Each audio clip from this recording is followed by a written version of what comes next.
வந்து கட் பண்ணி கீழே போட்டுக்கிறோம். இந்த மாதிரி போடுற போது ஈஸியா நம்ம வந்து உள்ளுக்குள்ள இருக்கிற என்ன சாமான் இருக்குது, தொலா வருது, இதெல்லாம் நம்ம வந்து ஈஸியா வந்து சமைக்கிறவங்களுக்கு எளிதா இருக்கும். இப்ப இந்த மூளைக்கு அதிபதி வந்து சுக்கிர பகவான், அக்னி மூலை. அதனால இங்க தீ சம்பந்தப்பட்டது. அதனால இங்க நம்ம சமையல் அறை வச்சிருக்கிறோம், திட்டு கொடுத்துருக்குறோம். இந்த திட்டு மேலதான் நான் உட்கார்ந்து தெற்கு பார்த்து உட்கார்ந்து சாப்பிடுவேன். இங்க டைனிங் டேபிள் எல்லாம் கிடையாது, கீழே உட்கார்ந்துதான் பாரம்பரிய முறையில சாப்பிட்டுக்கணும். அதே மாதிரி இந்த டேப்ல வந்து மழை நீர் மட்டும்தான் வரும். இது பஞ்சாயத்து நீர் வர்றதுக்கான டேப். இது கை கழுவுறதுக்கு தான் நம்ம உபயோகப்படுத்துவோம். இது குடிக்கிறதுக்கு சமைக்கிறதுக்கான ஒரு குழாய்.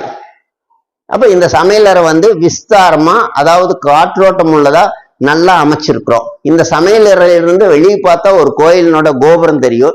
அது நான் அந்த பக்கம் வரும்போது உங்களுக்கு காமிக்கிறேன். இது சமையலறை. இதில் தேவையான பொருட்கள்